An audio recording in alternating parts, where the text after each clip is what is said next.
Olá, criança, tudo bem? A gente vai dar aqui mais uma aula, só que dessa vez a gente vai revisar o conteúdo que já foi passado. Infelizmente, a gente não teve tantas aulas assim para o primeiro ano, né?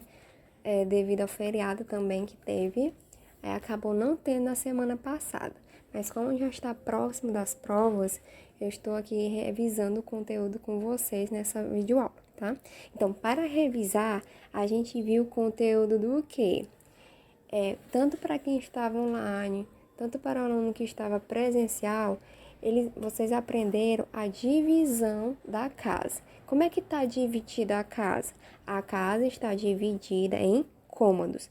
Cada cômodo tem um nome, né? A gente conhece que é a divisão da casa, que é dividido por um dormitório, um quarto, um banheiro, um jardim, uma garagem, um terraço. Isso são exemplos de cômodos, né? Além disso, a gente tem que ter a ideia que tanto numa casa normal quanto em um apartamento vai ter a mesma coisa, a mesma divisão. O que vai mudar é que no apartamento, que se chama piso, a estrutura é menor, tá? Então os cômodos vão ser menores, certo? Mas para recordar, a gente está vendo aí, vocês estão vendo, a divisão desses cômodos. Primeiro, temos a garagem, que a gente conhece como garagem. Sabemos que nem toda casa tem garagem. Algumas têm, outras não. Também tem casa que tem e outras não, que é o jardim, que é a mesma coisa que jardim. Existe a sala. Toda casa, todo apartamento, la casa, el piso, tem um salão, tá? Que é a mesma coisa que sala. Passadilho, na verdade, não é exatamente um cômodo, é uma estrutura, né?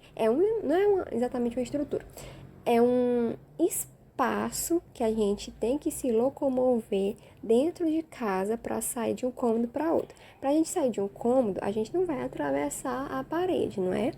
A gente precisa de uma porta. Dessa porta vai ter um espaço para a gente se deslocar para uma cozinha, para um outro quarto, para um outro banheiro. Isso se chama corredor. No espanhol, ele é conhecido como passadillo, certo? Os quartos é conhecido como dormitório em espanhol ou habitación, ou seja, tem duas maneiras diferentes de se pronunciar: dormitório e habitación, certo? Quarto de banho, na verdade, é o banheiro. La cocina é a cozinha, certo? Então, essa é a divisão dos principais cômodos de uma casa. No entanto, a gente, quando vai colocar os vocabulários, sempre vai ter pequenas frases básicas, né? Às vezes, a gente pergunta, quantos quartos tem na sua casa? A gente sempre transmite uma quantidade, um numeral. Então, para revisar, eu trouxe todos os numerais de 1 a 10 no espanhol, tá?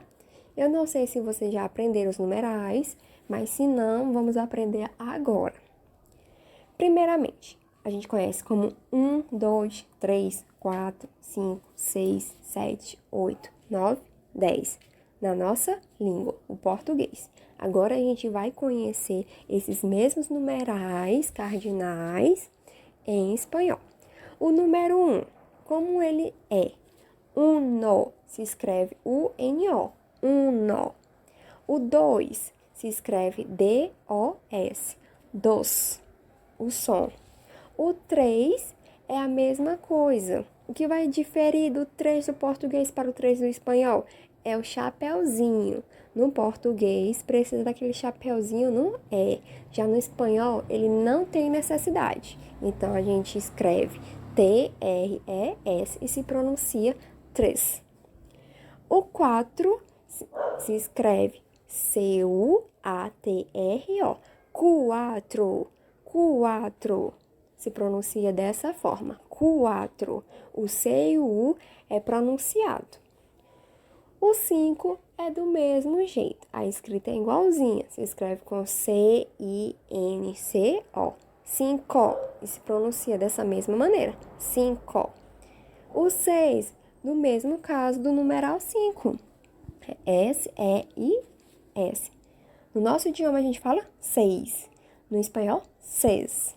É quase como o I, não é muito pronunciado, mas ele está aí. O 7 se escreve S-I-E-T-E. Siete. Siete. O 8, O-C-H-O. Ocho. Ocho. O 9, N-U-E-V-E. Se pronuncia nueve. No caso aqui, todas as palavrinhas que começar com V, que tiver durante a palavrinha, como no caso do nueve, né, que o V é bem no finalzinho, o V não tem som de B na língua espanhola. Sempre vai ter som de Bzinho, aquele B de bola. Por isso que eu não falo nueve. Eu falo e pronuncio nueve, o sonzinho de B, certo? O 10 é D-I-E-Z. Não é com S no final, é com Z. Então, a gente pronuncia diez, diez. É como se o som fosse de S, mas não é S, é Z. Conhecido como a letra Zeta, que é o Z do português. Aqui embaixo, já que a gente conheceu os numerais em espanhol, vai estar nas frasezinhas, perguntando a quantidade de cômodos que tem na casa. Coloquei 2 exemplos aí para vocês. Tenho 4 dormitórios, ou seja, tenho 4 quartos, né? 4 quartos de dormir. Ou seja, se tiver na provinha perguntando quantos quartos ou quantos banheiros ou qualquer outro cômodo, vocês têm que colocar o numeralzinho em espanhol por extenso, tá? Não é o símbolo. É dessa forma bem, sempre colocar 4 ou qualquer outro número de acordo com a quantidade de cômodos na sua residência. Outro exemplo. Tenho 7 quartos de banho, ou seja, tenho 7. Esse 7 corresponde a 7. 7 quartos de banho, 7 banheiros, né? Que é hipoteticamente, é só um exemplo. Não sei se existe casas com esse tanto de banheiro, só se for uma mansão, certo? Mas é só um exemplo para a gente entender. Recapitulando. Quantidade, se tiver na provinha, perguntando a quantidade de cômodos, vocês têm que colocar o numeral por extenso. Se eu perguntar quantos dormitórios tem em tu casa, 4 ou 5 ou 6, 7, da forma que tiver na casinha de vocês, tá bom? Então, é isso que vai cair na provinha, os cômodos conhecidos no espanhol e os numerais de acordo com a quantidade dos cômodos, tá bom? Revisem e bons estudos!